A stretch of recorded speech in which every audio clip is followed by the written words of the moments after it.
Abot tuhod na baha ang naranasan sa ilang bahagi ng Quezon City. Matindi rin ang bugso ng hangin kaya nabagsakan ng puno ang dalawang sasakyan. Nakatutok live si Oscar Oida. Oscar. Yes, Emil, naging pahirapan nga ang pagmamaneho para sa ilan nating mga motorista ngayong araw.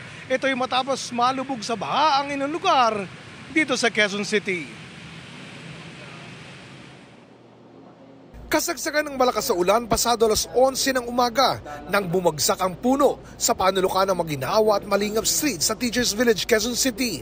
Dalawang nakaparadang sasakyan ang nabagsakan. Muntik-muntik pa ang isang dumara ang AUV. Saktong kalalabas lang ng driver ng isa sa mga sakyang nabagsakan. Lakas po parang talaga tinuga yung mga naki-park lang po kasi ako dito sir. Maya po biglang bumagsak yung puno. Nasa loob ka? Nasa labas na po. Kalalabas ko lang po. Wala namang seryosong nasaktan sa pangyayari. Sa awa naman po ng Diyos, yung lampong bubong po yung nayupi. Pero pagkatanggal po ng kotse, itinaas lang po yung pinukpok pataas yung bubong. Okay na po siya.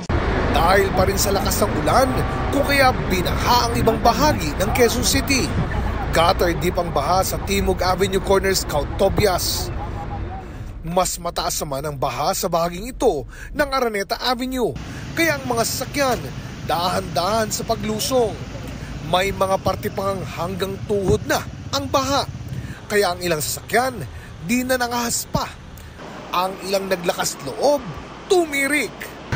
Tumirik din sa baha kaya itinulak na lang ang SUV ito sa Amoranto Street.